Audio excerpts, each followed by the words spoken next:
Ahora sí, les doy la bienvenida a todos a nuestra clase de cálculo en varias variables. Ya estamos en la semana 10, a pesar de que estamos viviendo la 11, ¿cierto? Porque nos falta recuperar algunas cosas, día jueves. Mañana vamos a hacer la clase 10.2 y vamos a completar la semana 10 y vamos a tener solo una semana de atraso. ¿Cuál es el tema? El tema de esta clase, que venía de la clase anterior. Estamos viendo el súper importante teorema de la función. No lo saben, ¿cierto? Teorema de la función, tienen que repetirlo porque se van a enredar después, porque siempre hay dos teoremas. Este es el teorema 1, el de la función inversa. Después va a venir el teorema 2, que es el teorema de la función implícita. Ahora, el de la implícita usa el teorema de la función inversa y viceversa. Entonces estamos demostrando este teorema. ¿Qué dice mi teorema? Escribe aquí el enunciado porque es súper largo el enunciado, ¿cierto? Entonces, como que todo lo que hemos hecho, de alguna forma hay que entenderlo, hay que saberlo relativamente bien para entender el enunciado. Entonces, primero, mi función va de un Banach en un Banach. Ahora, me van a preguntar, ¿y por qué tienen que ser Banach? ¿Por qué no espacios vectoriales normados? Bueno, ya les puedo contar, porque la primera parte de la demostración, una de las herramientas que se utiliza es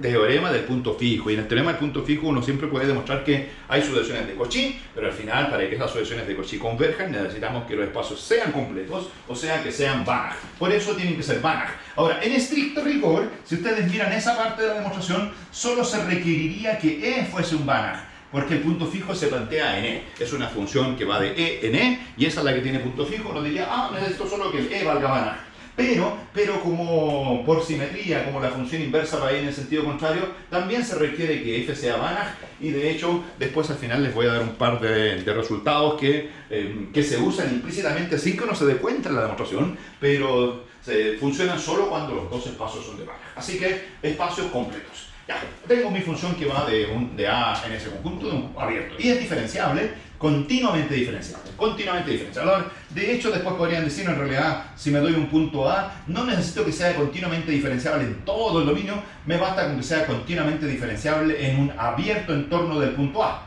Pero pueden pensar que ese abierto justamente es la mayúscula. A mayúscula es un abierto que contiene el punto A, donde la función es continuamente diferenciable. Ahora, el punto A en sí es un punto donde, la función es diferenciable en todas partes. Así que en el punto A existe el diferencial. El diferencial siempre es una función lineal continua. Pero la superhipótesis de este teorema es que ese diferencial, función lineal continua, es una función biyectiva. Es inyectiva y sobreyectiva, y por lo tanto tiene función inversa.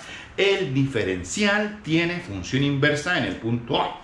Ahora, uno de los resultados que estamos usando sin decirlo, se los voy a poner al final en un resumen, es que si el diferencial en el punto A es invertible, en torno del punto A también el diferencial es invertible. Eso es un resultado que lo estamos aceptando, se los voy a escribir al final en forma más explícita. El dato es ese. Después, con ese dato, con que el diferencial sea invertible, eso significa resolver el problema lineal. Resolver el problema lineal. El diferencial es una función lineal y continua. Que sea invertible significa que ustedes resuelven el problema de f de a aplicado a h igual u, ¿cierto? Y eso siempre se puede resolver, y h igual al diferencial de a la menos 1 aplicado a u. Es invertible respecto de esas variables, no respecto de la. En el punto A es el punto en el cual yo calculo el diferencial. El diferencial tiene que ser una función invertible. Ahora, si se tratase de matrices en dimensión finita, la matriz tiene que ser cuadrada, la matriz tiene que tener determinante distinto de 0, cosas que uno sabe de matrices. Si estuvieran en dimensión infinita, ahí a veces muchos resultados matemáticos usan la función inversa, y para usar el teorema de la función inversa muchas veces uno primero tiene que demostrar que el problema linealizado tiene solución única para todo lado derecho. O sea, primero, antes de resolver el problema no lineal, la f es no lineal.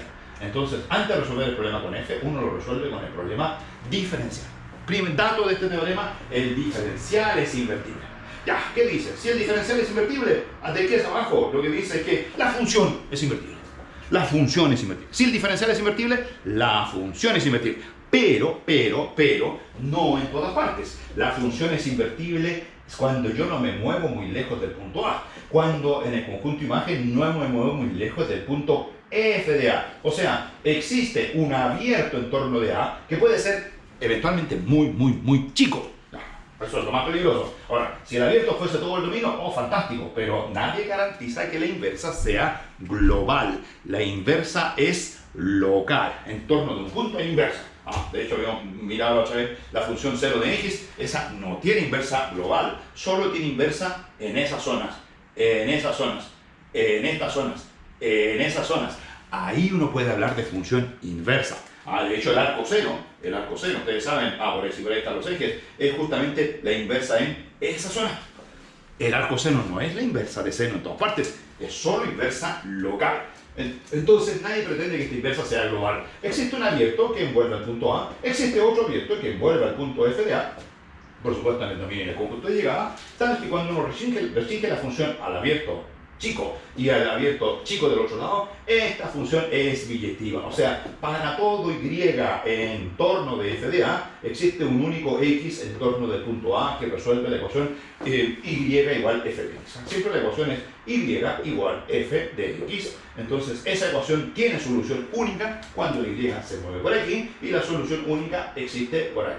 A lo mejor hay soluciones fuera, pero eso no nos importa. Ahí está la función inversa. Resolución del problema no lineal. Este problema es no lineal. Este problema de acá es lineal. Si el problema lineal tiene solución, hipótesis cierta, entonces el problema no lineal tiene solución siempre y cuando no se aleje mucho del punto A y del punto f de A. Ya, entonces existe esa función es biyectiva. Y esa función biyectiva obviamente tiene inversa, y su inversa no solo existe, sino que la inversa es diferenciable. No solo es diferenciable, sino que el diferencial de la función inversa es una función continua, y de hecho, está la formulita para calcular el diferencial de la función inversa. El diferencial de la función inversa en un punto y. Entonces dicen, yo quiero calcular el diferencial de la función inversa en ese punto y. Entonces, ¿qué tienen que hacer? Tienen que irse al otro lado, al otro dominio, buscar cuál es el x, tal que x valga f a la menos 1 de y. O sea, de aquí toman la función inversa, se van allá, encuentran el diferencial allá, y lo que tienen que hacer con el diferencial en ese punto, para calcular el diferencial en este otro, es invertir dicho diferencial. El diferencial de la función inversa es el inverso del diferencial en x. Esto de aquí es inversa de una función lineal. Si fuese dimensión finita, es la matriz inversa. La matriz jacobiana de la función inversa es la matriz jacobiana de la f invertida. Hay que invertir la matriz jacobiana para calcular la jacobiana de la inversa. Ya, ese es el teorema. Ahora, ese teorema no lo hemos terminado de demostrar, ni mucho menos. Hemos comenzado. Lo que hemos hecho, hemos demostrado la etapa 1. Ahora, ¿cuál era la etapa 1? Hemos demostrado que existe un abierto en torno de A, que existe un abierto en torno de f de A. El V y el W ya lo hemos encontrado. De hecho, si recuerdan, el W era algo así como una cierta bola centrada en f de A, de un cierto radio delta mayúscula, que era una cosa como, ya no me acuerdo, era como delta chico partido por 2 veces la norma del diferencial. Bueno, no sé, eso de ahí es conocido. Bola abierta. Y el V era algo así como la preimagen de esa bola, intersectada con una bola centrada en A de un radio delta, que era uno que garantizaba que el diferencial de una función auxiliar fuese de norma menor o igual a 1/2. Así que bueno, esas cosas técnicas ya yo creo que quedaron un poco en el pasado. Lo importante es que el V existe, que el W existe, que A está en V, f de A está en W, y dentro de ese conjunto se cumple que para todo y en W existe un único x en V, tal que y igual f de x. Ahora, de hecho, ese x no es otra cosa más que la función inversa evaluada en y. Como es único, entonces ahí tengo mi función inyectiva, sobreyectiva porque también W era f de p. Así que ya, ahí tengo la sobreyectividad, acá tengo la eyectividad, la función inversa existe. Ahora, a esta función restringida le puse una tilde porque para diferenciarla de la original, ya, le pongo una tilde, la inversa de la función restringida. La inversa de seno. ¿Recuerdan la inversa de seno? Pero la función seno con dominio restringido al intervalo menos pi medios, y conjunto de llegada restringido a menos 1, 1. Eso es la f tilde en inversa. Ya, y esa inversa no solo sabíamos que existía, sino que teníamos una forma de calcularla. Esa inversa, esa x, era solución del problema x igual g sub y de x. Ahí estaba el famoso punto fijo, donde la g sub y era una función contrastante, donde la norma de g sub y de x1 menos g sub y de x2, eso era menor o igual que, de hecho la constante era un medio, x1 menos x2, y de hecho ese medio que está ahí es el que motiva la existencia de dicho delta chico que está ahí arriba. O sea, no alejarse tanto del punto A para que esta función g tenga diferencial acotado por un medio. Porque de hecho también calculamos el diferencial de esta función g, lo voy a escribir aquí, el diferencial de esa función g en el punto x, su diferencial, eso era menor o igual que un medio. Esa era la idea. ¿Por qué? Porque en el punto A valía 0. Y si en el punto A es 0 y es continuo, entonces existe toda una vecindad donde es menor o igual que lo que yo quiero. Bien, ¿qué más necesito saber de eso? Pienso que con eso es más que suficiente. Entonces, con eso tenemos lista la etapa 1. La función inversa se puede calcular así. Y de hecho, le tengo que decir que era el g de y.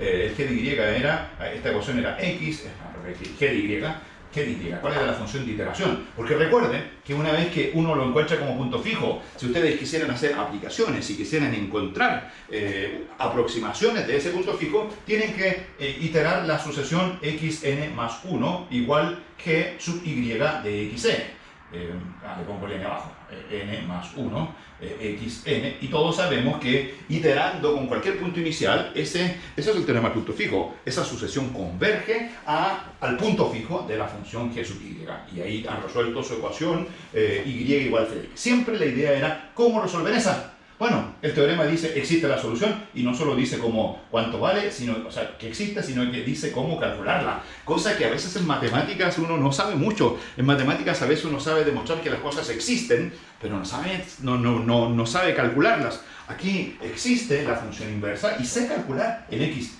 como esto. Ahora, explícitamente no. Pero ahí tengo una fórmula que la puedo iterar tantas veces como quiera. Y esto de aquí es el famoso método de Newton, porque g sub y era xn más diferencial de la función f en el punto A inverso, aplicado a y menos f de xn. Esa era la función f, la función g. Y esto, claro, de hecho, cuando y vale 0, uno reconoce su método de Newton, que era xn menos f partido por f' en primer año. Ahora, en este año es xn menos f multiplicado por el diferencial. Ahora, si estuvieran en dimensión finita, esto es una matriz. Tienen que tomar la matriz jacobiana, invertirla, eso multiplicarlo por f, y ahí pueden iterar su método numérico. Así se resuelven muchos problemas de ingeniería. Recuerdo los problemas clásicos en hidráulica. Yo que era ingeniero civil, nos tocaba en hidráulica, nos ponían esos problemas de los canales que se abren en dos ramas y se vuelven a juntar más adelante, calcular la energía al principio, la energía en cada rama, la energía al final, y todo se llevaba a que había que resolver una ecuación no lineal, de algo así como de, 5 o 6 ecuaciones con 5 o 6 incógnitas, y donde el despeje era imposible. O sea, despejar, de ninguna forma uno puede despejar esa ecuación no lineal. Entonces lo que uno hacía, tenía la calculadora poderosa en el bolsillo, sacaba su calculadora, tenía este método programado, se daba ciertas soluciones, decía, supongamos que la solución es 1, 1, 1, 1, iteraba esto y le daba cuánto eran en realidad las alturas de mi canal en cada una de las partes que me preguntara. Es realmente, o sea, se los digo para que no lo miren así a huevo, como dice la abuelita, ¿cierto? No lo miren a huevo, sino que esto es un método importante, o sea, eso puede ser útil. Algunos dicen, no, en matemáticas solamente se hacen cosas inútiles. No, aquí esto podría ser de utilidad en alguna cosa, cuando haya que resolver problemas no lineales. Ya, etapa 2. ¿Qué es lo que nos falta demostrar? Ya estamos listos con este esquemita. Existe la función inversa. Nos falta demostrar que la función inversa es esa. ¿Cierto? Continuamente diferencial. Entonces, ahora, para hacer eso lo vamos a hacer en varias etapas. De hecho, la continuamente diferenciable lo voy a hacer en 2 etapas más. Entonces voy a hablar de la etapa 2 y la etapa 3. Entonces, etapa 2. Etapa 2. ¿Qué vamos a demostrar en la etapa 2? Vamos a demostrar que la función inversa, tilde a la menos 1, es lipschitziana.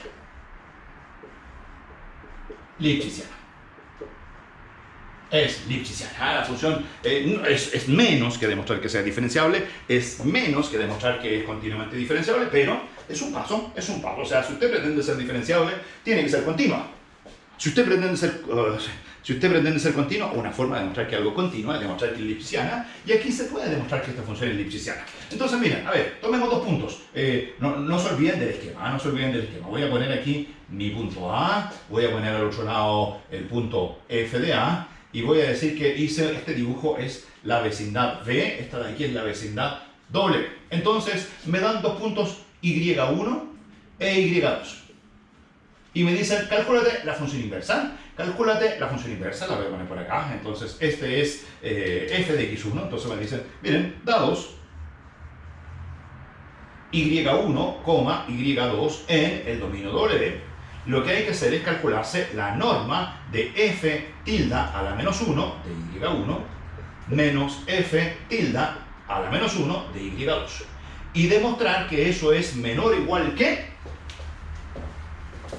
Hay que demostrar cuál es el objetivo, probar que eso es menor o igual que una constante L multiplicada por la norma de y1 menos y2. Qué bueno que mi lápiz no escriba mucho, porque eso todavía no lo hemos demostrado. Eso es lo que queremos demostrar. Ya, queremos demostrar eso. Ya, entonces, a ver, tratemos de analizar esto. Entonces, primera cosa, calculo f a la menos 1 de y1. A este punto de acá, obviamente, lo voy a llamar x1, a la preimagen de y1. Calculo f a la menos 1 de y2. A este punto lo voy a llamar x2. O sea, lo que me piden calcular aquí es la norma de x1 menos x2, sabiendo que x1 es, ¿cierto?, f a la menos 1 de y1 y x2 es f a la menos 1 de y2. Ahora, si aplico esto de acá, si aplico esto de ahí, puedo decir, la forma de encontrar el x1 es usar el punto fijo, pero con y1.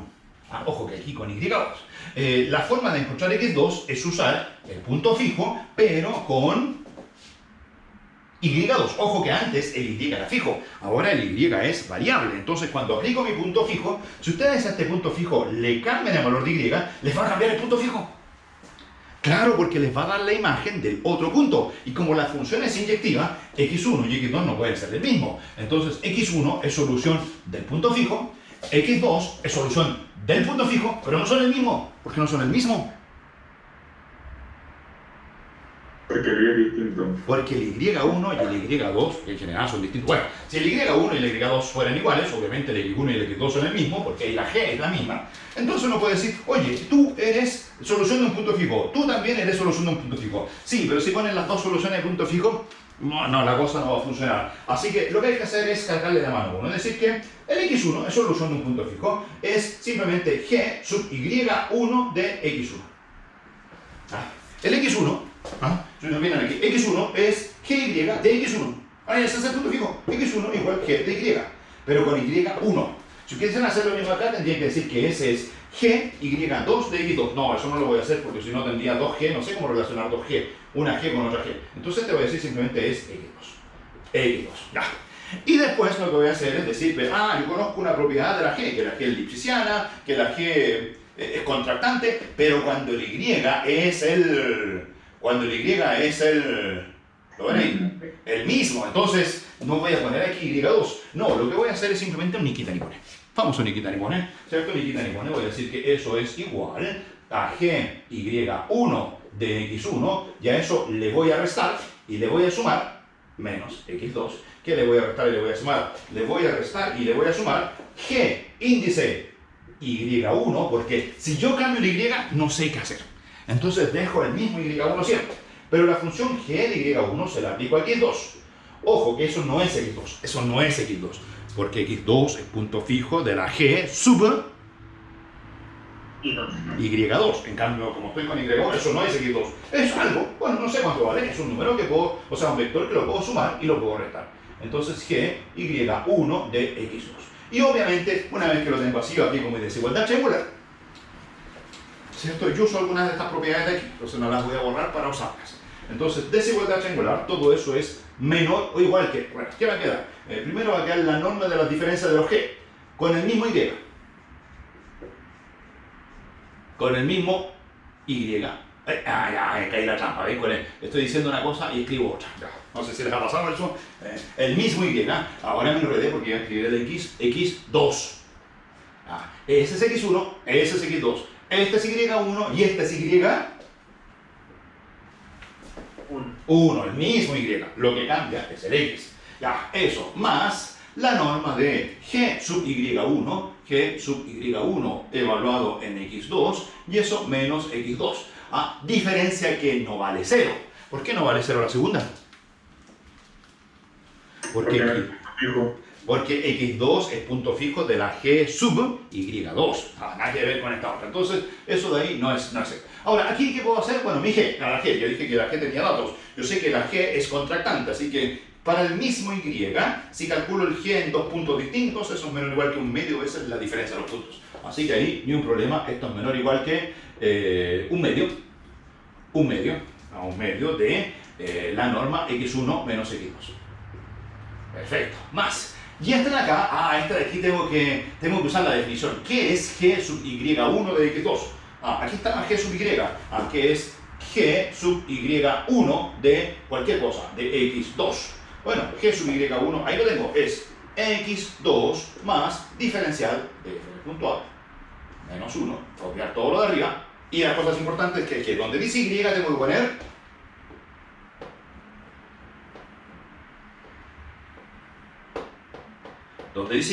que poner y1, ¿cierto? Ahí viene la cosa importante. Si no me enredo me va a dar 0. Pero si me da 0, bueno, porque me equivoco, si me equivoco puede dar cualquier cosa falsa. Ya, y1, y donde dice f de qué le estoy calculando qué, este es f de x2. Ya, perfecto. Entonces, eso es esta expresión. Pero eso hay que restarle x2. Así que cuando resto x2, qué bueno, no es punto fijo, esto no vale 0. Pero al menos hay una parte que simplifica el x2 y esto vale exactamente, simplemente este diferencial de la función af invertido a la menos 1, el cual se aplica a y1 menos f de x2. Pero recuerden ustedes que x2 era la preimagen de y2. Así que f de x2 vale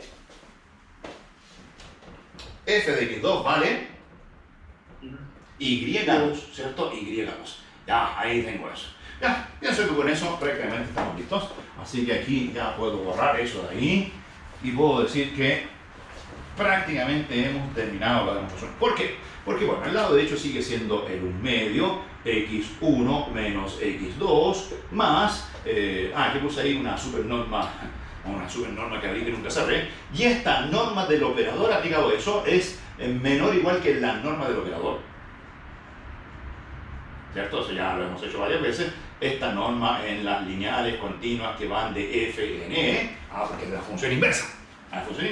Y eso aplicado, multiplicado por la norma de y1 menos y2. Listo, hemos demostrado que es lipschitziana. Alguien decía, oye, quería esto. Me salió un parásito, ese parásito de ahí. Sí, pero ese parásito no es malo. A veces pasa eso, que uno quiere demostrar la lipschitzianidad y resulta que parten de x1 menos x2 y demuestran que eso es menor o igual que x1 menos x2. Bueno, si aquí dijese 1, no tendría ninguna gracia. Un número menor o igual que el mismo, más algo positivo, ¡pum! Eso es una trivialidad. Pero no, aquí es el número, a mí lo voy a escribir. ¿Qué es lo que demostramos? Demostramos que, lo voy a enmarcar, demostramos que, ¿quién era el menor igual que todo esto? Lo que era menor igual que todo esto era la norma de x1 menos x2. Bueno, ese número menor igual que un medio veces el mismo más esto. ¿Qué hago aquí? Paso restando, o sea, me aprovecho de que ese un medio es menor que 1. Si eso fuese 1, no puedo hacer nada. Si aquí tengo cualquier número menor que 1, te paso restando, queda s menos s, un medio, y el un medio lo paso multiplicando, y claro, aquí es algo que la norma de x1 menos x2, que no es otra cosa más que, recuerden, la norma de f tilde a la menos 1 de y1 menos f tilde a la menos 1 de y2, esa cosa es menor o igual que el lado derecho, donde pasé el 2 restando y multiplicando, entonces un medio restando paso multiplicando eso, la norma del diferencial de la función f a la menos 1, esa cuestión no sé cuánto vale, un número, veces y1 menos y2. Listo. Como eso es válido para todo y1 y y2 en W, entonces hemos demostrado que la función inversa es lipschitziana. Ahí tengo mi segunda etapa. La función es lipschitziana. Ya, con eso creo que podemos pasar a la tercera etapa y ahí prácticamente terminamos. Tercera etapa, diferencial de la función inversa. Diferencial de la función inversa. En un punto cualquiera, no solamente lo voy a calcular en el punto f de a, en un punto y cualquiera. Entonces, etapa 3, este es el diferencial de la función f tilde a la menos 1 en un punto y cualquiera, donde y está en el dominio doble. Sabiendo que la función f es diferencial. Entonces, nuevo dibujito. Nuevamente aquí está mi dominio, ahí está el punto A, lo voy a poner por acá abajo mi punto A, acá está el conjunto de llegada, por acá abajo está el f de A, el f de A, perfecto, esa función va de ahí para allá, la inversa hacia acá, ni un problema. Y ahora tomo un y cualquiera, un y como ese, y, ¿cierto? En W, que tiene su preimagen, por aquí está x igual f tilde a la menos 1 de y. Y lo que hay que hacer, hay que demostrar que la función f tilde a la menos 1 es diferenciable en y. Entonces hay que calcular f tilde, tenemos que calcular f tilde a la menos 1 en un punto y más h. O sea, aquí a este y le sumo h. Y ahí llego al punto y más h. A ese le sumo h. Y cuando le sumo h, llego al punto y más h. Y lo que hay que hacer es calcular f a la menos 1 de ese punto menos f a la menos 1 de ese punto. Hay que demostrar que este f a la menos 1 en ese punto se puede escribir como f tilde a la menos 1 en y más una función lineal y continua de h más una cosa que es o chica de h. Eso es lo que tenemos que demostrar. Ese es el objetivo. Objetivo.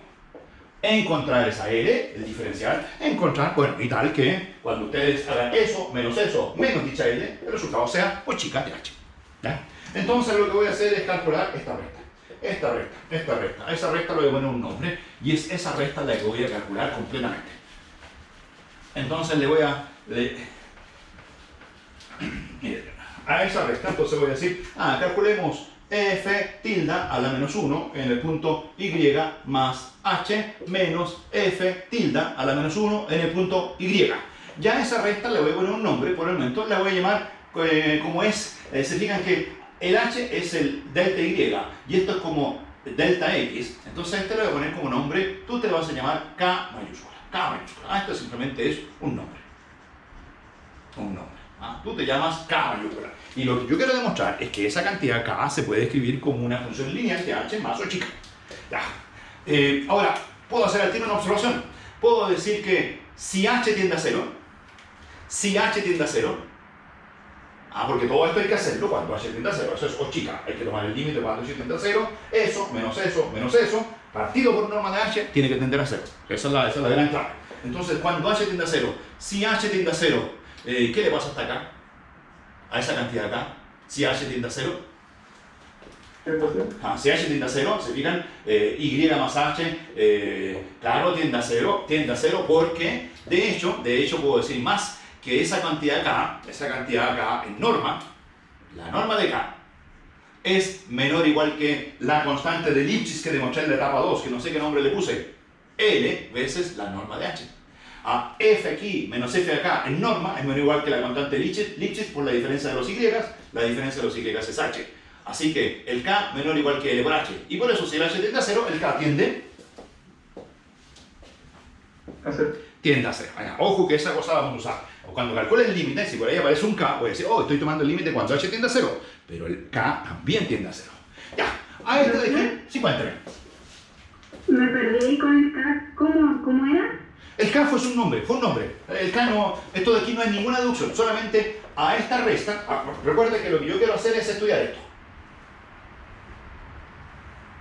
¿Te acuerdas que diferenciable significa la función en un punto más h igual a la función más una cosa lineal más o chica? Ese es mi objetivo. Ahora, en ese objetivo voy a calcular la resta de estos dos. Ya, simplemente voy a calcular eso. A ver si me resulta. Capaz que no me resulte, pero voy a calcular esa resta. Ahora, esa resta la puse aquí. ¿Te fijas? La resta, eso menos eso. Y antes de calcular dicha resta, le puse un nombre. Simplemente le puse nombre K. Y me doy cuenta que al ser resta de 2f a la menos 1, como el y más h tiende a y, este k tiende a 0. Si yo tomara el límite cuando h tiende a 0, podría decir, oye, tu k tiende a 0.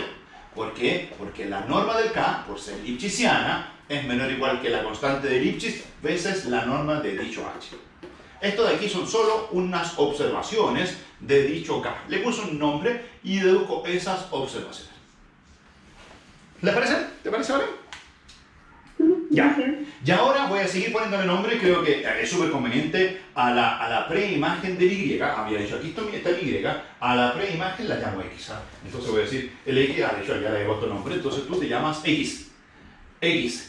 Entonces, despejen aquí. Esto significa que f tilde a la menos 1 en y más h es igual a x más esa cantidad rara k.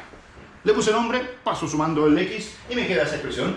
Y de ahí lo que yo quiero hacer ahora es función inversa, despejar. Despejar a y más h. Despejen. ¿Cuánto vale y más h? Y más h vale... F de x más k. Simplemente, o sea, esta cosa no se sale del dominio, ¿cierto? Porque la preimagen vive en V, así que esta cosa es simplemente f de x más k, donde esta cosa k es chica. H tiende a 0, el k también es chico. Así que aquí tengo f en el punto x más k. O sea, aquí f en el punto x más k. X más k. ¿Cómo voy a poner esa x? Así, x más k. Y yo sé que la función f es diferenciable. Yo sé que la función f es diferenciable. Y si la función f es diferenciable, yo sé que esta expresión de aquí se puede escribir de otra forma. ¿Cómo se puede escribir f de x más k? Usando que mi función f es diferenciable. Ahora acepto que me dicen. F de x. Entonces esa cosa vale, se la misma escribe, esta de acá. F de x más... El diferencial de f en x. Diferencial de la función f en el punto x aplicado a qué dirección? Acá, ¿cierto? ¿Lo ven ahí? Ahí está, la perturbación es k. Y más algo, más o chica de quién? De k. O chica de k. ¿Qué significa o chica de k? O chica de k es una función tal que si ustedes la dividen por la norma de k y calculan el límite cuando k tiende a 0, ese límite vale 0. O sea, y aquí, bueno, noten que vamos a tener que dividir por la norma de k. No lo dije, a ver, volvamos a nuestros pasos. Oye, ¿es posible que este k tenga norma 0? Tiende a 0, ya, tiende a 0. Pero ¿será posible que tenga norma 0? Porque por acá dije, voy a dividir por la norma de k. Inmediatamente me asusté. ¿Puedo dividir por la norma de k? ¿Ese k puede tener norma 0? ¿Qué tiene que ocurrir para que ese k tenga norma 0? ¿Cómo tiene que ser este vector? ¿Esta resta? 0. ¿Y puede ser esta resta 0? O sea, ¿estos dos pueden ser iguales? ¿Puede el y y el y más h tener la misma preimagen? Solo si es No, porque se trata de funciones biyectivas. La f era biyectiva, la inversa también es biyectiva. Entonces, la inversa es biyectiva. Si ustedes... bueno, a no ser que, bueno, hay un caso en que sí, ¿qué cosa? h igual a 0. A no ser que h sea 0, pero justamente cuando estoy estudiando esta cantidad, obviamente la voy a estudiar para h distinto de 0. Cuando quiera demostrar que esto es o chica de h, voy a dividir por h con h distinto de 0. Si h distinto de 0, k distinto de 0, entonces a esto de aquí tiene sentido. O sea, ya sé lo que significa. Ya, perfecto. Entonces, ¿a quién quiero despejar? Bueno, recuerden que mi problema, dije, ¿qué es lo que iba a calcular aquí al principio? ¿Cuál era el objetivo? ¿Calcular a quién? ¿A quién quiero calcular? Porque hice todo esto, pero me perdí. ¿A quién quería calcular? Diferencial de la inversa. ¿A quién quería calcular? A esta diferencia, ¿cierto? Esa diferencia era mi objetivo. O sea, dicho de otro modo, mi objetivo es calcular k. Y aquí tengo una ecuación en la cual está k. Ahí está k. Entonces, lo que voy a hacer de esa última ecuación es despejar k. Entonces aquí dice y más h vale todo eso. Y de hecho, f de x, ¿cuánto vale f de x?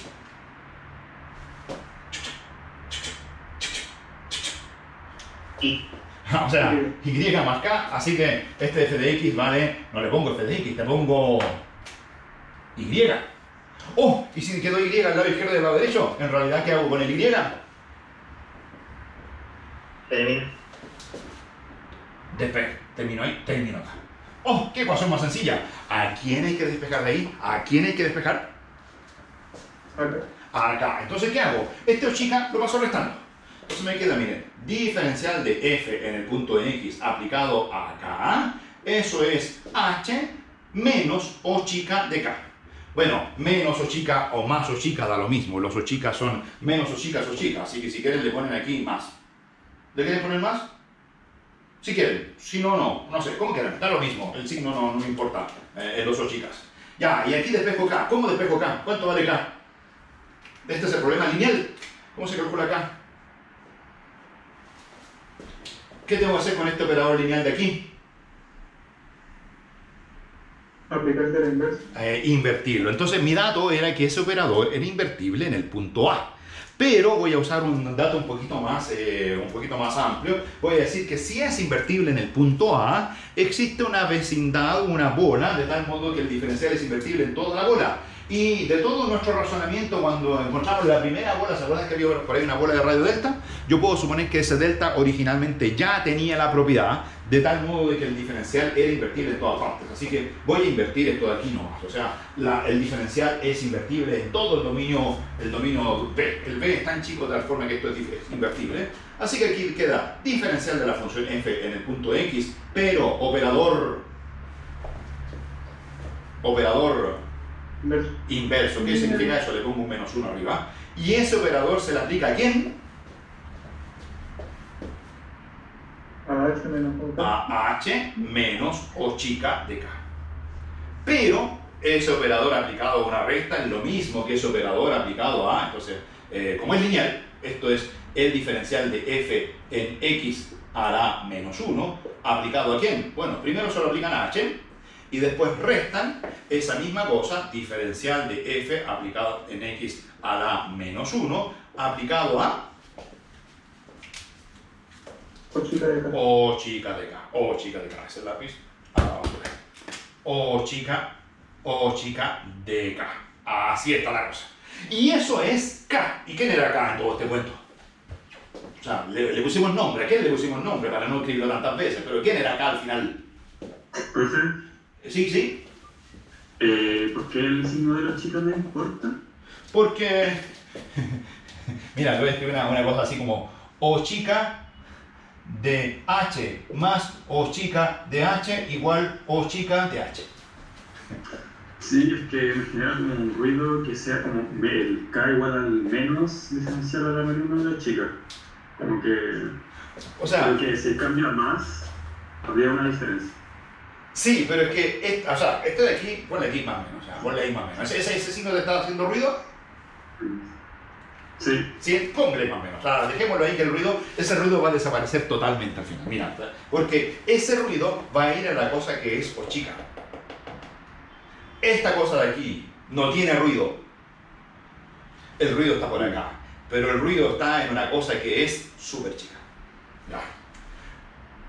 Ya, ¿te fijas? Le voy a poner más o menos, solo para que lo llevemos hasta el final. Déjame terminar con el calculito y al final veamos en qué influye ese más, en qué influye ese más. Por el momento, yo quiero que me digan, bueno, ¿qué calculamos ahí? Es igual. ¿A quién estábamos calculando? ¿A quién estábamos calculando? F tilde de menos 1 de I más H. Acá. Y K era todo eso, o sea, esa resta. O sea, puedo decir que, lo que hemos calculado es F tilde a la menos 1 evaluado en Y más H menos esa cosa igual a eso.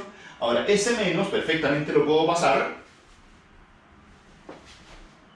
sumando, entonces queda F tilde a la menos 1 en Y más eso.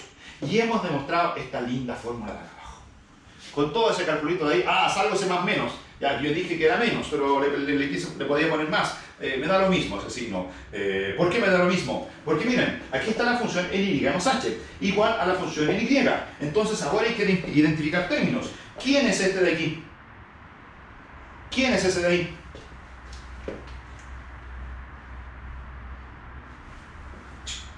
Ese era el objetivo. Y aquí tengo una formulita. Entonces, el primer término es el primer término. Claro, tú eres tú. Ya, está listo. Y este segundo término, ¿quién es ese segundo término? Lo identifico como ¿quién? ¿Quién debe ser ese? Ese es el diferencial, el L de H, ¿cierto? Este de aquí es el L de H. O sea, este operador que está aquí es el operador diferencial. Sí, sí, sí, sí. Siempre y cuando yo no puedo, o sea, yo le puedo poner a lo que yo quiera, diferencial, pero la respuesta va a ser sí, eso es el diferencial, siempre y cuando ocurra, ¿qué cosa? Que los demás sea O chica. Todo lo que está sobrando aquí, con el más o con el menos, me da lo mismo el signo, esto de aquí tiene que ser O chica de ¿cuánto?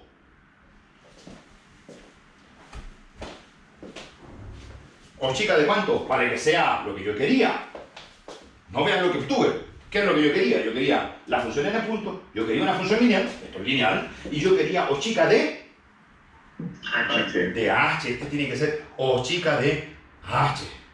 Entonces la gran pregunta es, ¿será O chica de H? ¿Será O chica de H? ¿Con el más o con el menos? Que en realidad da lo mismo el signo más menos, que esa cosa siempre es O chica de H. ¿Es O chica de H? Ya, es lo único que me falta. Y con eso estamos listos. Porque ahí incluso ya me está cantando cuánto es el diferencial. Ya. Entonces, ¿es O chica de H? Entonces, ¿qué hay que hacer? Hay que tomarle la norma a esa cosa, ¿cierto? A eso que yo pretendo ser O chica de H. Hay que dividirlo por la norma de H. Y hay que demostrar que toda esa cosa tiende a ser, ¿cierto? O sea, si tú eres O chica, yo debería demostrar que te tomo la norma. Ahora, ¿se fija por qué le tomé la norma? Primera cosa, le tomé la norma porque así, ¿quién desaparece al tiro? ¿Quién desaparece al tiro al tomar la norma? El signo. El signo, o sea, ahí está, da lo mismo que fuera más o que fuera menos. Porque si con norma tiende a 0, sin norma también tiende a 0. Ya, entonces le tomo la norma y divido por H. Ya, y empiezo a decir, ahora, hay una razón más importante de por qué le tomo la norma. Porque aquí tengo un operador lineal continuo aplicado a un O chica. Esto es una O, me parece un teta. Es un O básica, le voy a poner O chica. Ya. Bueno, eso también, ya. Esta es una O chica tilde, son otras O chicas. Entonces digo, esta cosa de aquí es igual a la norma de el diferencial de la función f en el punto x, y ese diferencial hay que invertirlo. Y el resultado aplicárselo a una función que era O chica de k. Y todo eso dividido por norma de h. Ya. Pero eso es menor o igual que, ustedes saben que cualquier operador lineal aplicado a cualquier dirección siempre es menor o igual que... Cualquier operador lineal aplicado a cualquier dirección siempre es menor o igual que... La norma del espacio de las operaciones lineales, ¿no? ¿Cierto? La norma del operador lineal, en el espacio que corresponda, eso es un espacio que ya ni siquiera voy a decir cuál es, pero esa cosa tiene su norma del operador lineal, por la norma de esta función que es O chica de k. Y eso lo estoy dividiendo por h. Pero yo sé que, acá, yo sé que, miren, aquí está, le pongo dividido por h. Oye, pero si estuviera dividido por k sería fantástico. Pero está dividido por h. Bueno, pero ¿qué relación hay entre h y k? Bueno, que k es menor o igual que L por h, donde el h es distinto de 0. Recuerden eso. La L distinta de 0, el k distinto de 0. Así que aquí pueden dividir 1 partido por norma de h. Eso es menor o igual que... Te paso dividiendo. L partido por norma de k. L partido por norma de k. Entonces, como aquí te van a poner ese límite partido por h, pero no le gusta, a esta no le gusta la h, le gusta la k, entonces en lugar de poner 1 partido por h, pongo 1 partido por norma de k, y eso multiplicado por la constante L. Porque esto de aquí es más grande que lo de arriba, o sea, apliqué dos desigualdades simultáneamente. Y el producto de dos desigualdades simultáneamente es una super desigualdad. Ya, ¿qué queda? Esto de aquí, constante, no depende de h. Esto de aquí, constante. Ahora, si h tiende a 0, ¿qué me dijeron? Que si h tiende a 0, el k tiende a 0 y distinto de 0. Entonces, en esta cosa, cuando h tiende a 0, es lo mismo que calcular el límite de esa cosa cuando k tiende a 0. Pero cuando k tiende a 0, ese límite todos sabemos que vale 0. Así que, listo, esa cosa tiende a 0 si h tiende a 0. Porque cuando h tiende a 0, k tiende a 0, teorema de la composición de límites. Entonces, simplemente con ese límite calculo el que me estaba interesando. Conclusión, si esto es mayor o igual que lo que quería, obviamente que lo que quería es mayor o igual que 0, ¿qué aplicó? Bueno, el famoso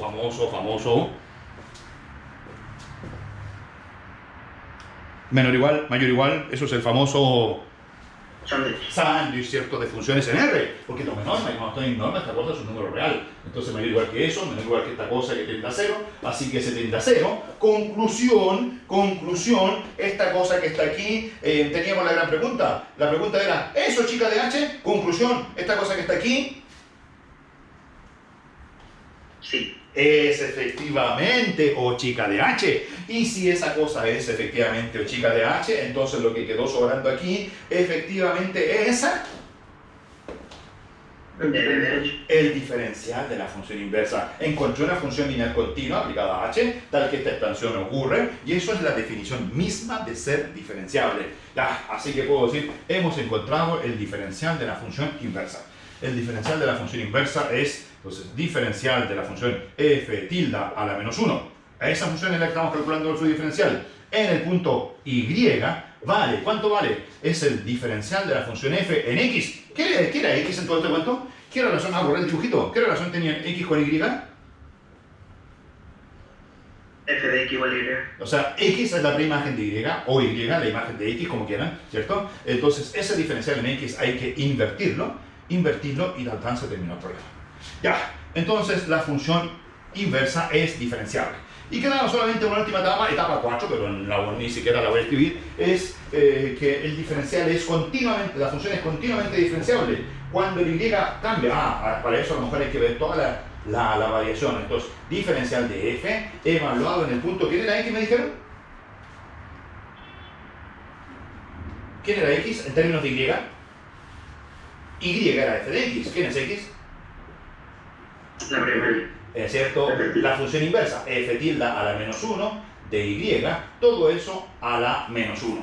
Entonces, ¿por qué la función es continuamente diferenciable? Bueno, porque aquí hay una composición de varias funciones continuas. Primera función continua, la función f tilde a la menos 1. Esa función es continua. ¿Por qué esa función era continua? Se me olvidó.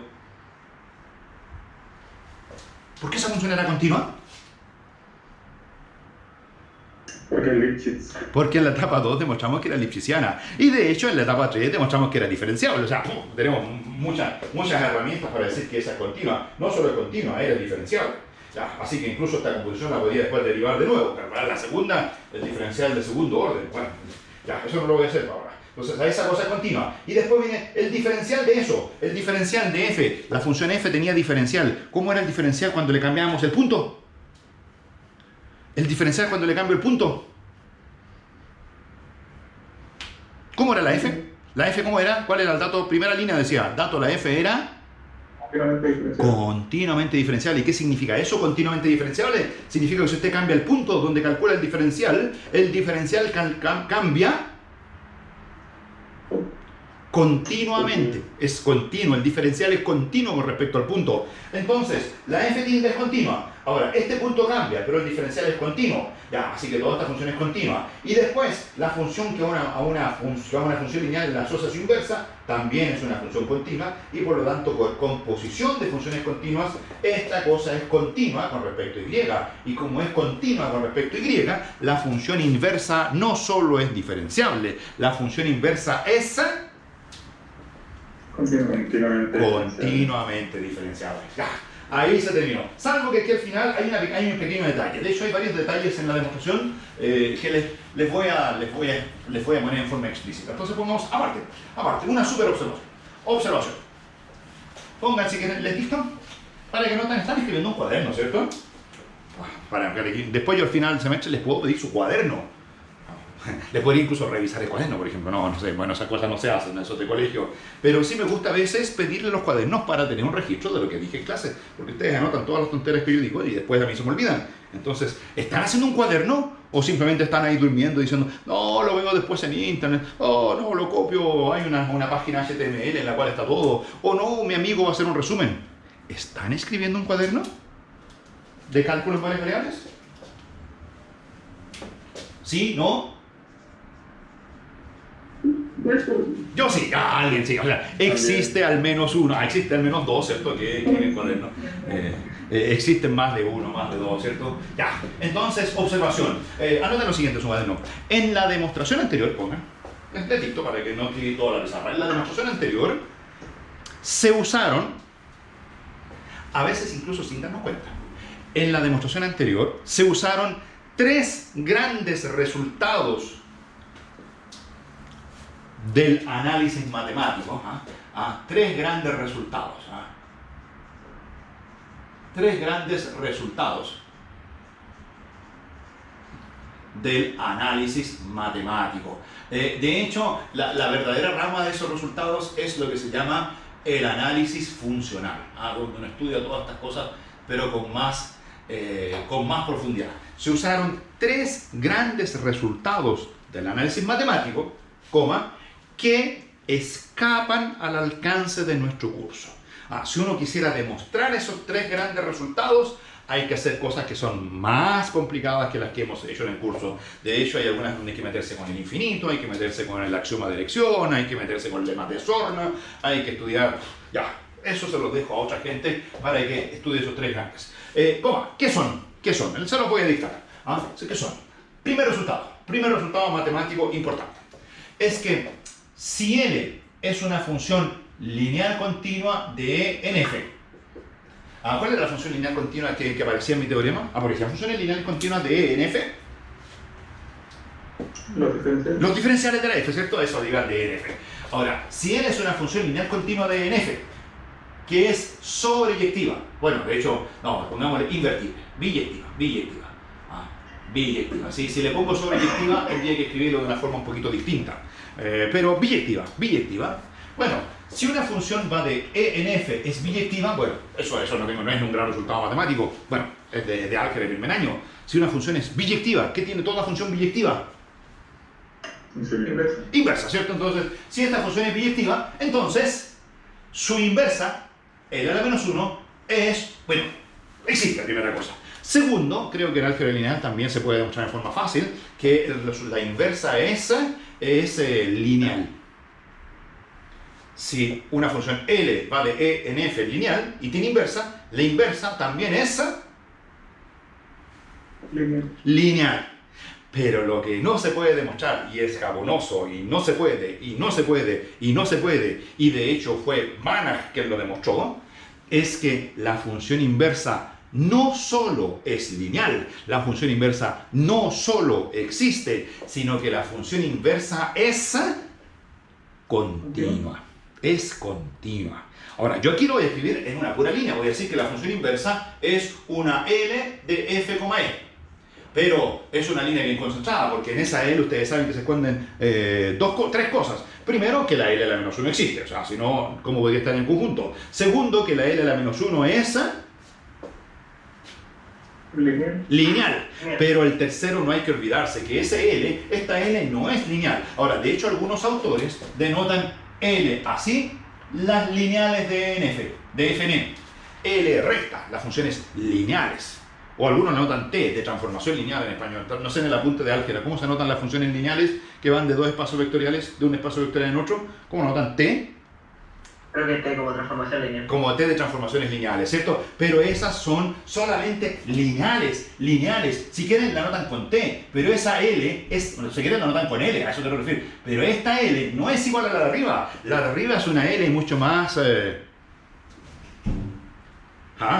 es una L mucho más bonita, y esa L más bonita tiene la incorporación de que la función lineal es continua, la continuidad la inversa. Ese teorema es bien duro de demostrar. Ese teorema, tiene bastantes nombres, pero uno de ellos hay gente que lo llama el teorema de Banach.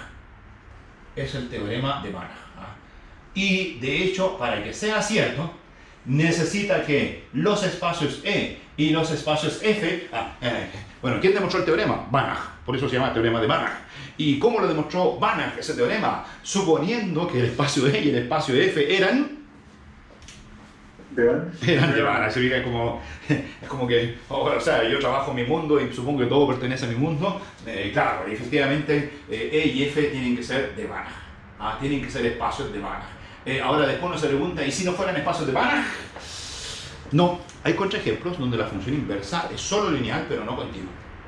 Para que la función inversa sea continua es fundamental que los dos espacios, tanto el E como el F, de hecho parece que es más importante el F, que ellos sean espacios de Banach.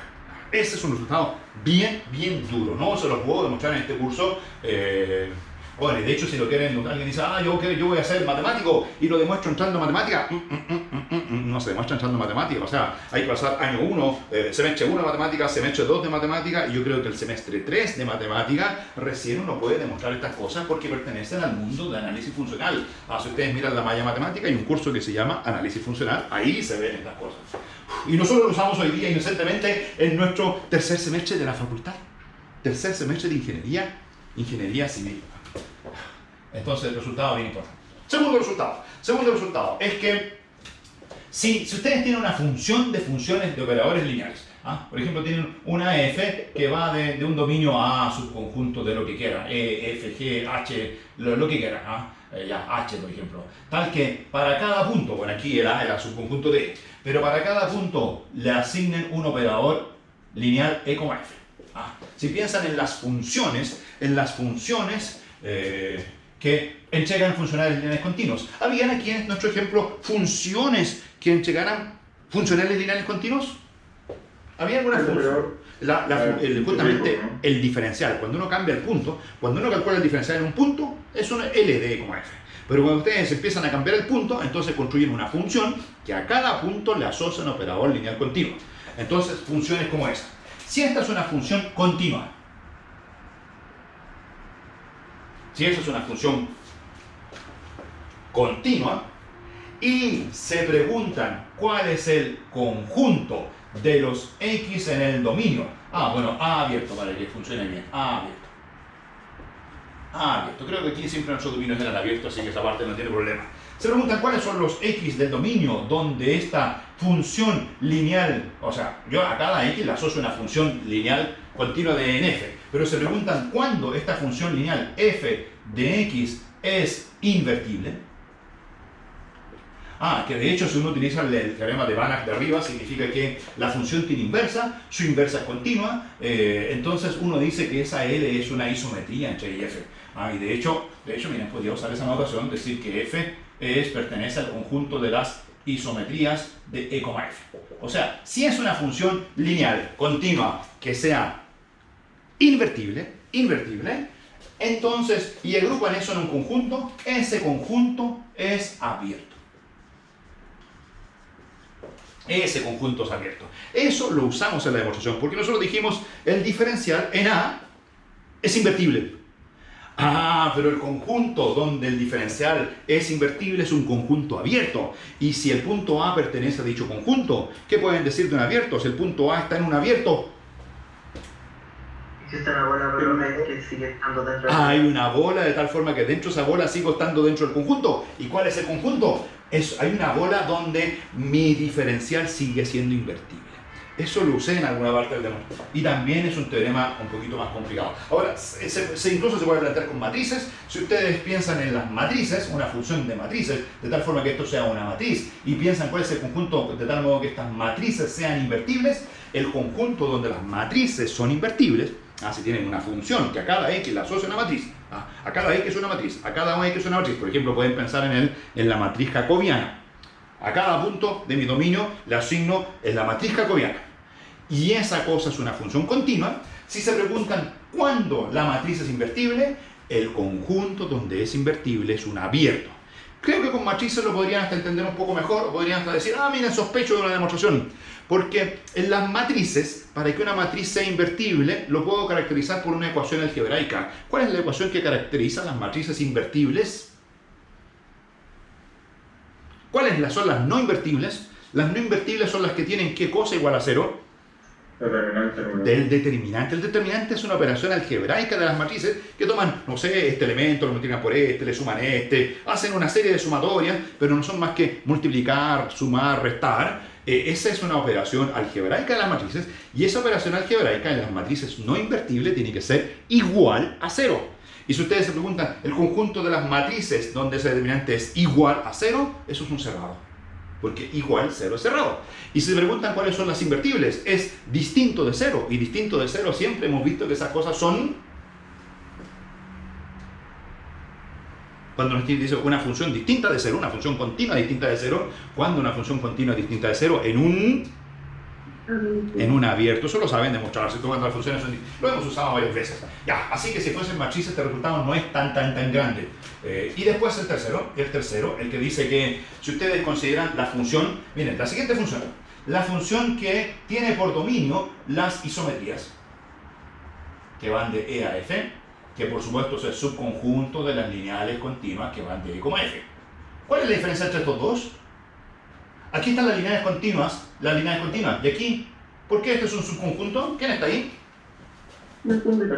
Las que son invertibles, las lineales continuas y que además son invertibles. Y por teorema de Banach, la inversa es lineal continua y por eso se dice que es una isometría entre E y F. Ya, entonces, si toman esa función que tiene ese dominio a valores en las isometrías, bueno, ya, pero en el conjunto de imagen puedo simplemente decir las lineales continuas que van de F en E, tal que a cada lineal continua le asocia su... Entonces, ¿cómo le voy a poner a esa función? A esa función la voy a llamar INV. La función tal que agarra funciones lineales invertibles y a cada función lineal invertible le asigna su INV de L. ¿Qué es INV de L? Es la inversa, a que justamente es lo que aparece ahí, ¿se fijan? Esta es la matriz y aquí le estoy asignando su inversa. Esa función que a cada lineal continua le asocia su inversa, esa función es continua. Esa función es continua. Es continua. Esos tres resultaditos son ciertos, pero son más difíciles de demostrar que el mismo teorema de la función inversa. Son teoremas que usan análisis funcional de mucho mayor nivel que el que hemos visto nosotros. Aquí, sobre todo, este es el más pesado de todos. Estos de acá, en las matrices se pueden hacer algunas demostraciones con el determinante. Este de aquí, en las matrices, por ejemplo, si ustedes dicen la función que toma una matriz y a una matriz le asigna su inversa, se puede ahí jugar con las normas matriciales y demostrar que al final esa es una operación lipschitziana y por lo tanto es una operación invertible. Con las matrices uno puede intentar demostrar S y S, pero el de arriba, bueno, el de arriba le dice, oiga, hagámoslo con las matrices. No, con las matrices como directo, no hay ninguna cosa que demostrar, porque si están en dimensión finita, todas las funciones lineales son continuas. Entonces, si una función es invertible, su inversa es una matriz, y las matrices son continuas en dimensión finita. El problema realmente es un problema en la dimensión infinita y requiere que los espacios sean espacios de Banach. Ya, suficiente del teorema de la función inversa. Entonces ahora viene el súper enredo. Aquí, yo sé, uno no se quiere enredar, pero yo los he visto en las pruebas, se enredan totalmente. Entonces quiero que vayan lo más desenredados posible. Entonces, ¿qué teorema vamos a ver ahora? Entonces ahora vamos a ver el teorema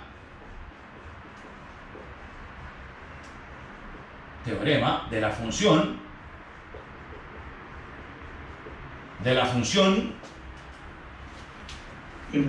implícita. Entonces, por favor, con todas sus letras. Implícita. Como era el anterior, el problema es que los dos teoremas empiezan con I, parece que ese es el gran problema. Entonces siempre nos trata de los teoremas, el TBM factoriza el teorema por el medio, el TFC, teorema fundamental del cálculo, en ecuaciones tienen el TU, no sé, TEU, así lo llaman, el teorema de existencia y unicidad de las soluciones de ecuaciones diferenciales. Bueno, todos esos teoremas uno les pone así como siglas. En cambio, cuando uno le pone siglas al teorema de la función inversa, es el TFI. Y si le ponen siglas al teorema de la función implícita, es el TFI. Y claro, ahí uno se empieza rápidamente a confundir. El otro es de la función inversa y este de la función implícita. Tienen que de alguna forma intentar entender los dos. Ahora, antes de estudiar el teorema de la función implícita, una definición que nos va a permitir hacer el desarrollo, si no vamos a quedar ahí empantanados en la vida. Entonces, primero una definición, lo que se llama el diferencial parcial. ¿Se acuerdan que la palabra parcial ya la habíamos usado? ¿Dónde se usaba la palabra parcial? ¿Qué conocían como parcial?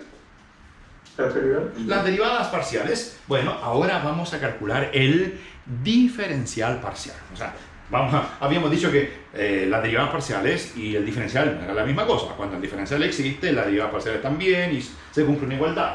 Y ahora vamos a hablar del diferencial parcial. Entonces, mira, vamos a decir lo siguiente. Sea f una función que tiene por dominio A abierto subconjunto de un espacio que es E1 cruz E2. El dominio es un producto cartesiano, o sea, el dominio son pares ordenados, donde la primera componente del par ordenado está en un espacio vectorial normado y la segunda componente del par ordenado está en otro espacio vectorial normado. Entonces, aquí si quieren, tengo mis componentes x1, x2, donde el x1 vive en E1 y el x2 vive en E2. ¿A qué se parece? Se parece a R2. Alguien va a decir, esto es como R2. Sí, pero R2 es un caso particular cuando el X1 vive en R y el X2 vive en R. Cuando hago R cruz R. Ya, eso es R2. Pero puedo hacer cosas más generales. Por ejemplo, puedo hacer R5 cruz R3. ¿Qué es eso? Es un par ordenado donde la primera componente, ¿dónde vive? En R5, o sea, el X1 es un vector de R5 y el X2 es un vector de R3. Bueno, muchas veces lo que uno hace ahí, cuando ya se trata de Rs, uno simplifica la notación y dice, miren, los elementos de aquí son los números de son los vectores de la forma X1, X2, X3, X4, X5, donde esa es la componente que vive en R5, y a esa le agrego, X6, X7, X8, y esto de aquí es la componente que vive en R3. O sea, si uno lo quiere llevar a ese sistema, podrían hacerlo así, ¿ya? Ahora, de hecho, si no les dan esto de ahí arriba, la descomposición no es única. Si les dan el vector X1, X2, X3 hasta X8, uno puede decir, bueno, alternativa 1, eso vive en R8. Alternativa 2, ese es un vector de R5 cruz R3. Alternativa 3, eso es un vector de R3 cruz R5. ¿Por qué es R3 cruz R5? Sería que las tres primeras componentes viven en R3 y las últimas 5 viven en R5. Entonces, la idea es que cuando hagan sus aplicaciones, el E1 cruz E2 puede ser cualquiera de estas cosas. Y en las aplicaciones, muchas veces ustedes van a tener que decidir quién es E1 y quién es E2. E incluso a veces en las aplicaciones, esto ni siquiera lo ven así, sino que dicen, mira, el vector que tiene componentes X1, X4, X6 es el que vive en R3, y eso lo interpretan como el de ahí. Y el X2, X3, X5, X7, X8 es el que vive en R5, porque para mi ejercicio conviene hacerlo así, porque ahí se cumplen las hipótesis del famoso teorema de la función implícita, que es el que vamos a ver más adelante. Ya, entonces por el momento lo voy a hacer en general. E1 y E2 son dos espacios cualquiera, y tengo mi dominio, lo voy a denotar así simplemente, X1, X2. Tengo una función que tiene ese dominio a valores en F. Ya, el F, al F no le voy a hacer nada. El F es un F más. F simple. Entonces, tal que a cada X1, X2 le asocia F chica de X1, X2. Esa es mi función. Ya, donde A es abierto. Entonces, digamos que A chica es un vector de la forma A1, A2, es un elemento del interior de A. Pueden suponer que el A es abierto o no abierto para la definición de diferencial parcial, no importa, para los teoremas va a ser más importante. Ya, entonces tengo un punto dentro de este dominio. A lo mejor podría ser un pequeño dibujito. Sí, ¿cómo se dibuja E1 cruz E2? En realidad se dibuja de forma bien fácil. Aquí ponen AE1 y aquí ponen AE2. Y dicen que el punto A es el punto que tiene primera componente A1, segunda componente A2, pero tienen que usar su imaginación, pensar que no estamos en R2, sino que estamos en...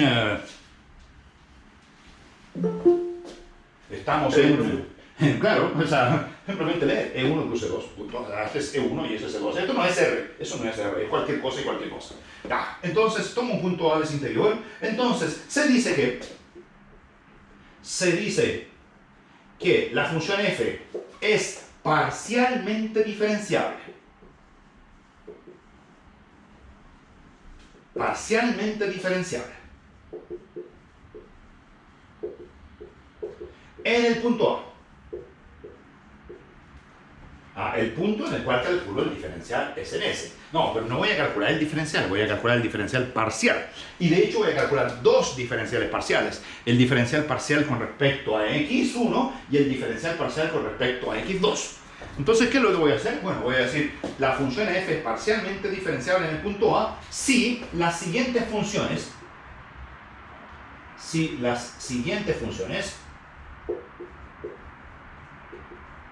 son diferenciables. ¿Cuáles son las funciones? Son diferenciables. Entonces, la primera función la voy a llamar f1 de x1. ¿Cuál es la función f1 de x1? Es la función que vale f evaluado en x1, a2. Esa función solo depende de x1. ¿Lo ven? Solo depende de x1. ¿Y cómo la ven aquí en el gráfico? ¿Dónde se calcula? La f se calculaba en a. Aquí está, tengo el producto cartesiano. ¿Cuáles son los puntos x1, a2? ¿Ah? La x1 es una variable. Esta es una variable. Esa variable. Esa vive en... donde la x1 vive en n1. Bueno, y tiene que ser tal que el par ordenado no se me salga en mi dominio. Pero ¿dónde vive ese par ordenado x1, a2? Aquí está la 2. Esta de aquí es la variable x1. Esta es la variable x2. Entonces x1, 2 son... ¿Lo ven? Son los valores de la función a lo largo de esa recta horizontal. Mientras no me salga el dominio. O sea, el dominio es ese es mi dominio. Entonces, la función en esta zona. Esa función depende de x1. Si esa función es diferenciable, se dice que la f grande es parcialmente diferenciable con respecto a la primera variable. ¿Y cuál es la otra función que tiene que también ser diferenciable? Bueno, la otra, f2, que depende solo de x2. ¿Cuál es f2 que depende de x2? Es la que se calcula como f evaluado ¿dónde? Díganme, así se entiende la idea. Que depende. Entonces, puedo hacer el monito, ¿cierto? Ya, a ver, el monito es más fácil. La función que mira la f grande ahí. Entonces, esos puntos son los puntos de la forma, ¿cuánto? A1, x2, donde la x2 vive n2. Ya, entonces, si esas dos funciones son diferenciables, se dice que la función original es parcialmente diferenciable y se anota de la forma siguiente. El diferencial de la f en el punto A, pero con respecto a la primera variable, eso es el diferencial parcial de la función f con respecto a la primera variable, ese es el diferencial de la función f1 en el punto A1. El diferencial de la función f1, la f1 depende aquí de x, entonces ustedes ponen x igual a x1 y ahí la f queda en a1, a2. Han calculado el diferencial de la f, pero solo moviéndose aquí. Solamente la dirección de los ejes. Y el otro, obviamente que el otro se llama diferencial 2 de f en el punto A, es el diferencial de la función f2 evaluado en el punto... Para que esto dé en el a1, a2, hay que evaluar x2 igual al punto a2, y ahí tienen sus dos diferenciales parciales. ¿Dónde viven estos diferenciales? A ver si captaron la idea. Ambas son funciones lineales continuas. Ambas son funciones lineales continuas a valores en f. Porque siempre todo es a valores en f. Pero ¿cuáles son los dominios? Cuando calculan el diferencial de esta, es una función lineal continua que va de dónde en f. ¿Cuál es el dominio de esa? ¿Cuál es el espacio? E1 a f. E1 a f. Y esta otra es una función lineal continua que va de E2 a f. Ahí están las derivadas, los diferenciales parciales. Bueno, en principio lo dice, bueno, bien fácil. Tomo la función f original, que dependía de x1. La función f original dependía de x1, x2. Entonces, fijo esa variable, construyo la función f, que depende de x1, a2. Ahí se quedó fija. Y una vez que tienen eso, la función resultante le calculan el diferencial si es que lo tiene. Después, ¿cómo calculan el otro diferencial parcial? Dicen, no, ahora dejo fija la otra, es decir, forman la función f de a1, x2, esa es constante, y calculan el diferencial respecto de la otra. Esos son los diferenciales parciales. De hecho, se parecen bastante a las derivadas parciales, con la única diferencia que ahora cuando avanzo a la dirección x1, cuando avanzo a la dirección x2, no estoy calculando derivadas parciales, estoy calculando diferenciales parciales. ¿Te parece? Ya, ahora la pregunta es, ¿qué relación tienen los diferenciales parciales con el diferencial total de la función? Esa es una pregunta interesante que vamos a responder de aquí al final de la clase. En la próxima vamos a ver el enunciado de la función implícita y lo vamos a demostrar. Entonces, ¿sí cuéntame? Una pregunta, en caso de que E1 y E2 fueran ambos E2, ¿Sí? el diferencial parcial sería equivalente a la función, o sea, la derivada parcial por un H. Claro, o sea, en ese caso, si tú quieres el de 1 de f en a, si tú lo aplicas a un h, donde todo esto vive en r, ¿cierto? Eso simplemente sería la derivada parcial de f con respecto a x1 en el punto a multiplicado por h. Porque ahí esta función que dependía de dos variables, depende solo de una, y cuando las funciones dependen de una sola variable, el diferencial es f' por h. Ahí estaría, yo diría, diferencial parcial y derivada parcial son la misma cosa, poniendo eso ahí. Ahora, es más complicado si el E1 fuera R2 y el E2... eso puede ser un ejercicio, no sé si tengan tiempo de que mañana, tal vez no, de pensar en si el E1 es R2 y el E2 es R3, y ahí tienen un vector de 5 variables. ¿Qué es el diferencial con respecto a uno? ¿Qué es el diferencial con respecto a la otra? Y pueden hacer los valores en R nomás para que no sea tan complicado. Ya, ahí, entonces... son matrices jacobianas, pero ¿cuáles matrices jacobianas? Entonces, bueno, es algo así como son las matrices jacobianas cuando derivan con respecto a las primeras 3 variables o deriva con respecto a las últimas 2 variables, si fuera R3 y R2. Entonces, relación con el diferencial total. Para hacer la relación con el diferencial total de la función, conviene hacer los siguientes cambios de las siguientes nombres. Esto de aquí son solamente algunas nomenclaturas. Para poder ver esta operación de tomar una variable fija, mover la otra, como no son derivadas parciales, uno se enreda. Entonces, miren, lo primero que voy a hacer, voy a decir que voy a denotar P1 como las proyecciones, funciones que van de E1 cruz E2 en E1. Tal que me da el vector x1, x2, y de esos dos me quedo solo con... Me dan el vector que tiene dos componentes, y lo que hace esta función proyección, dice, tengo dos componentes, así como tengo un punto aquí, x1, x2, y me quedo solo con X1. Solo con el x1. Esa cosa se llama proyección. Entonces, como tengo un vector de dos componentes y me quedo solo con la primera, esa es la proyección P1, y análogamente la proyección P2 es la que a todo lo mismo, pero a valores el E2, tal que P2 de x1, x2 vale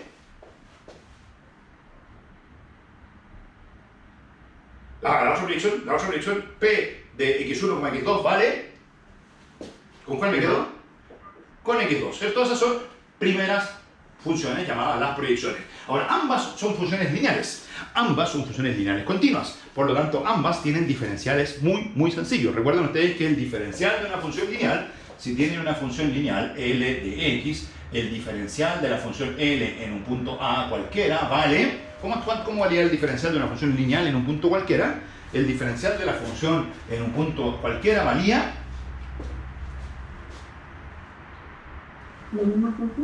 Y díctenme cómo escribo eso, que lo piensan bien, pero eso no lo escribe mal. Incluso para molestar más voy a decir el diferencial de la función L en el punto X. ¿Cuánto vale el diferencial de la función L en el punto X? ¿Vale cuánto? Díctenme.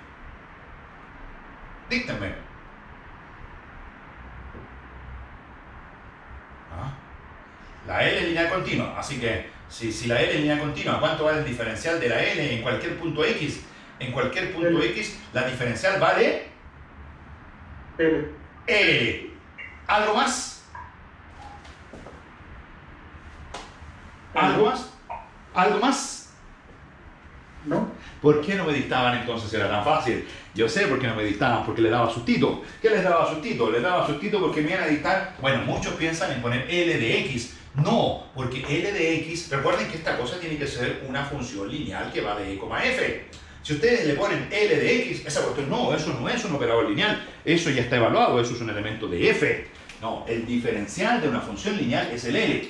Claro, ahora pueden decir, oiga, ¿por qué al lado izquierdo hay X y al lado derecho no hay X? Oiga, pasa lo mismo en las funciones lineales en primer año. ¿Se acuerdan de la función lineal? La función y igual mx. ¿Cuánto vale la derivada de la función y igual mx? La derivada de y igual mx, ¿cuánto vale? En todo punto x, ¿vale? M.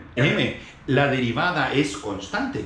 la función tiene mx, pero la derivada es constante, la m. Aquí el L es una función lineal continua que la aplico en cualquier punto, pero la función es lineal continua mx, pero el diferencial es solo la L. El diferencial es constante.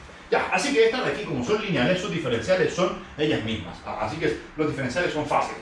Estas primeras funciones, estas son las que agarran dos vectores, x1 y x2, se quedan solo con x1. Agarran x1 y x2, se quedan solo con x2. Esas son funciones que estaban en dos variables y pasaron a una. Dos variables, pasé a una. Ahora, también quiero las funciones, algo así como las funciones inversas. Unas que agarren una variable y me lleven a dos variables. Entonces, esas se llaman inyecciones. Inyecciones. Existen dos inyecciones. La inyección I1, que tiene por dominio E1. O sea, solamente me dan un x1 y solo ese espacio E1 lo logro meter dentro del espacio E1 plus E2 dándome el par ordenado. O sea, si solamente me dicen x1, ¿qué hago? I1 de x1 es un par ordenado. Un par ordenado. ¿Y qué pongo como par ordenado? Si solamente me dan la primera componente. Bueno, pongo la primera componente y ¿qué le pongo a la segunda? A la segunda, como no tengo nada que ponerle, le pongo... Cero.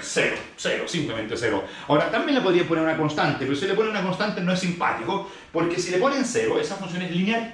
Es lineal continua y por lo tanto su diferencial es muy fácil. El diferencial de esa I vale I. ¿Y cuál es la I2? La I2, esa toma un x2 y un x2 y se fabrica un par ordenado, 1 plus E2. ¿Qué par ordenado se fabrica? Se fabrica el par ordenado y 2 de x2, el par ordenado 0,x2. ¿Por qué se llaman inyecciones? Porque en principio yo tenía, si quieren, en números reales, tenía solo un real y con el real me fabriqué un par ordenado. Entonces dije, los reales están aquí, son todos los pares ordenados x,0, x,0, x,0, x,0 y por lo tanto he inyectado mis reales que vivían en una dimensión en un gráfico que tiene dos dimensiones, pero tomando solo el eje de las x. Y este otro eje de las y es la inyección de la otra proyección. Me dan solo un real x2 y me fabrico el par ordenado 0,x2. Son dos inyecciones simpáticas. Con esas inyecciones creo que la función f1 y f2. Lo voy a hacer solo con la f1, porque la f2 es análoga. La función f1 de x1 se puede escribir de la forma siguiente. Miren, f1 de x1 es, bueno, era la función f evaluada en x1, a2. Entonces voy a decir que esa es la función f, la cual está evaluada en este par ordenado x1, a2. Y el x1, a2 no es más que el par ordenado x1, 0 más el par ordenado 0, a2. ¿Lo ven? En lugar de escribir f de x1, a2, digo que el par ordenado x1, a2 es x1, 0 más 0, a2. ¿Por qué? Porque así uso mi notación de allá. ¿Esta cosa qué cosa es? Es f evaluado en ¿quién? Díganme, ¿quién es ese? Eso tiene nombre. En mi notación se llamaba él. ¿Qué se llamaba eso? Eso se llamaba I1 de X1. Y esta otra también tenía nombre. Bueno, eso es una constante, pero tiene nombre. ¿Cómo se llama eso? Se llama I2 de A2. Entonces puedo decir que... y de hecho, como esto es una constante, a toda esta función la puedo llamar super I grande 1 de X1. A toda esta cosa que es I chica 1 de X1 más I chica 2 de A2. Y puedo decir que esto no es más que F evaluado en I grande 1 de X1. Y si lo escribo así, significa que la F1 es una composición. Y su diferencial es fácil, porque yo sé calcular diferenciales de composiciones. ¿Cuánto vale la F1? La F1 es la F compuesta ¿con quién? Con esa grande I1, ¿cierto? I grande 1, I1. Y si es así, ¿cuánto vale el diferencial de la función f1 en el punto x1? Bueno, es el diferencial de la composición, y el diferencial de la composición sabemos cuánto vale. Es el diferencial de la función f evaluado en el punto i sub 1 de x1, compuesto con el diferencial de la función i sub 1 evaluado en el punto x1. Este diferencial de aquí lo conozco, de hecho eso lo puedo volver a escribir ahora en el lenguaje más sencillo. Es el diferencial de la función f, el cual se calcula en el punto i sub 1 de x, i sub 1 de x es eso, i sub 1 de x es eso, i sub 1 de x es eso. O sea, el diferencial hay que calcularlo en el punto x1, a1. Ya, compuesto con, lo único que importa es cuánto vale el diferencial de eso. ¿Cómo se calcula el diferencial de eso? El diferencial de esa función, bueno, es el diferencial de esta. Y el diferencial de una suma es la suma de los diferenciales. de los diferenciales. Pero la segunda es una constante, así que solo me interesa el diferencial de la primera. Y el diferencial de la primera, por ser una función lineal continua, ¿cuánto vale el diferencial de la primera? Y uno. ¿Es cierto? Y evaluado en el x1, ¿cuánto vale el diferencial de la primera en x1? ¿Vale? Y uno de aquí. Ah, caíste. Justamente lo dije así para que cayera, ¿cierto? Te digo, el diferencial de la L en el punto X es igual a L. ¿Qué es lo que no hay ahí? ¿Qué es lo que no hay? No hay X. Así que aquí el diferencial de la función y grande 1 en el punto X1 vale. Y 1. ¿Y 1? ¿Y 1 de cuánto? Y 1 de nada, ahí está. Ya, suficiente, mira, no me di cuenta que se voló el tiempo. Hagan el calculito ustedes de que mañana del diferencial con respecto a 2 y mañana trato de juntar los dos. Y la idea es que si ustedes calculan el diferencial parcial con respecto a la primera variable, calculan el diferencial parcial con respecto a la segunda, después se puede despejar el diferencial total en términos de los otros dos. Ese es un ejercicio simpático. Esta primera parte es bien importante. Mañana seguimos con el cálculo. Suficiente. Se pasó la hora volando. No sé si